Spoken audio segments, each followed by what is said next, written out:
Okay, hello. How to actually become a better composer, 2 books and 1 useful philosophical idea. All right, welcome. How to actually become a better composer. We'll start there. And I actually recommend 2 books. The first one I discovered on a Facebook group, actually. And I bought it right away, and it is absolutely amazing. I mean, it's one of the best books that I found on the topic, and that is Music Composition, Craft and Art by Alan Belkin. And I have a copy right here. And this is what I recommend. Everyone, who's interested in becoming a composer, no matter what level you're at, if you're experienced, if you're a novice, you will definitely find some really, really great value in this book. And I actually was able to connect with Alan, and really, really, kind, generous man. And his book is really a thoughtful, approach to understanding first what is music composition, what are the possibilities, and also to understand the craft. And he also has this approach that craft is something that can be developed. It can be studied. It can be appropriated and integrated with who you are. And it's not enough to will a composition into existence, to really want it to exist. You have to know how to articulate it, how to actually make it manifest. And I think the brilliant thing about this day and age is that we can look up so many examples. I mean, the entire,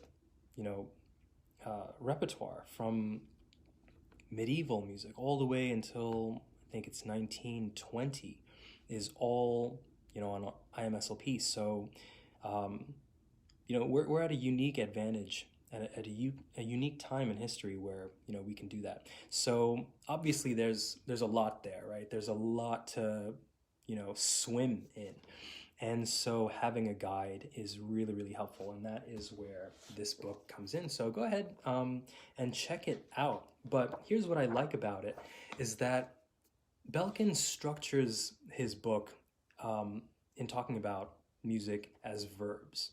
So there are different musical processes, and he considers them and he talks about them as verbs. And I think that is really, really useful. So for example, like one of them is beginning, and that's, one chapter that he goes into, how do different composers begin a composition. And that's really, really useful. That's really helpful. So yeah, I mean, let's see. There are tons of examples. Another thing that I like about this book is that he goes for a style neutral approach. So he's not trying to teach you how to compose tonal music or atonal music. He's teaching you the craft, the elemental structures, the elemental processes that go on in a musical composition. And he provides tons of examples. And again, each of the chapters are verbs. Even the forms themselves are verbs. So binary form, 1-part form, and that's really helpful. So here's chapter 6 is presenting. I mean, that's a skill. That's something that you'd want to learn. I mean, if you have a musical idea, you have to know how to present it. That's basically it. I mean, think of the way that Beethoven presents his musical idea in the first movement of his 6th symphony and his 9th symphony, right? In the Pastoral, I mean, he states it.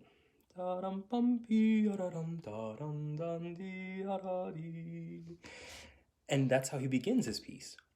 And you have the 9th symphony, right? What if he began his concert with ba-bum, da-dum, da-dum, da-da-dum, da-da-da-dum. If he began with that, right, it would still be pretty impressive. I mean, Beethoven, like, it would still be pretty awesome. But he doesn't. He presents it in a much different way. So again, it's a great way to think about composition and to really improve it. And that's another aspect. Each of these chapters has exercises that you do. So I'm actually doing them. The very first one is motive. Yes, motive. So at the end of that chapter, you know, I remember one of the exercises is, you know, write down motives for feelings of excitement, joy, feelings of, you know, anxiety. And just a motive, just a tiny musical cell or musical idea, the smallest musical idea possible. And that's a great exercise. You know, that really, you know, connects you with your inner musical life. So I really appreciate this book. Definitely consider checking out. I'm going to comment with a link, you know, the Amazon link where you can get this book. The other book that you can get is the Hindemith, The Craft of Musical Composition. The book one theory is an excellent place to start. This actually, it's a more scientific approach in that, you know, he is going for a kind of universal understanding of tonal music. And his approach really had an influence on my teaching of harmony. And through basically starting with the universal structure, the natural structure of the harmonic series, and then extrapolating from there, you also arrive at a sort of style neutral approach. Although when you see it, you'll see it's totally different. Like where Belkin is actually taking like existing musical ideas and presenting them in a way that is really open. Hindemith is like step by step building up a musical theory that's built from the laws of nature. And yeah, I really, really appreciate that style of thought, because when you're faced with, again, the multitude, the amount of the ways that you can express yourself musically today, you know, after all of the developments of the 18th, the 19th, the 20th century, and composers today who are incorporating so many different musical elements, even non-structurable musical elements, you have all of that going on. So it's like, okay, where do you begin? This kind of approach, this kind of logical, you know, step-by-step approach can really help you gain your footing, if you will, like your philosophical ground. And it's totally inspirational. And again, I mean, for the more scientifically minded, like I'm thinking Xenakis, you know, composers who like to play on the edge of what is previously experienced and how to go far and bring something back. In terms of the quality of the sound itself. So definitely go there if you are interested in exploring with and playing around with and expressing with the sound itself. You know, you have to get a copy of The Craft of Musical Composition. The one useful philosophical idea is that theory or musical organization as a verb, or the processes of musical organization as verbs. That's basically the idea that I want you to start thinking about.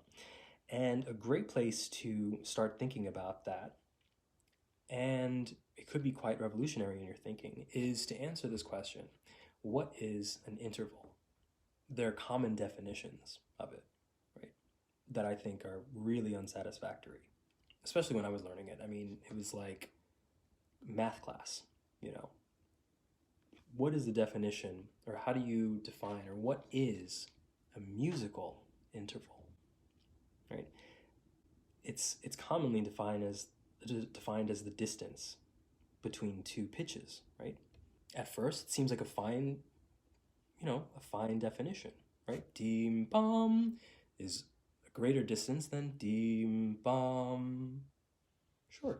The trouble there is that distance, like you measured distance with a ruler, right? And then you could say, okay, so what is the musical ruler, right? Like if you're at different octaves, right? Already you're it's just not lining up, right? Acoustically, right? The lower octave and the higher octave in terms of distance, right? It doesn't make sense. Like in terms of the harmonics, and even if you think of like intuitively, like a piano string or on an instrument, the violin, the higher up you go, the smaller the intervals become. So distance, it's not really meaningful. Also, a ruler is something that's fixed, right? You actually measure from here to there, and it's exactly the same all the time. Think of a major third or even a minor third. The F sharp that is relating to the D as the major third is going to be different than the F sharp as a perfect fifth above B, for example, right? Depending on wherever the D and the B, wherever they are. So yeah, intervals are very flexible. They're flexible things. So what is an interval if it's not the distance? Like the distance, yeah, that's a good approximation, but really, what is it? If you start to think of intervals as processes, it's a process, right? Try and discover that for yourself. Try and say, okay, start on a single note and sing a minor third above that note. And so you start there. Do,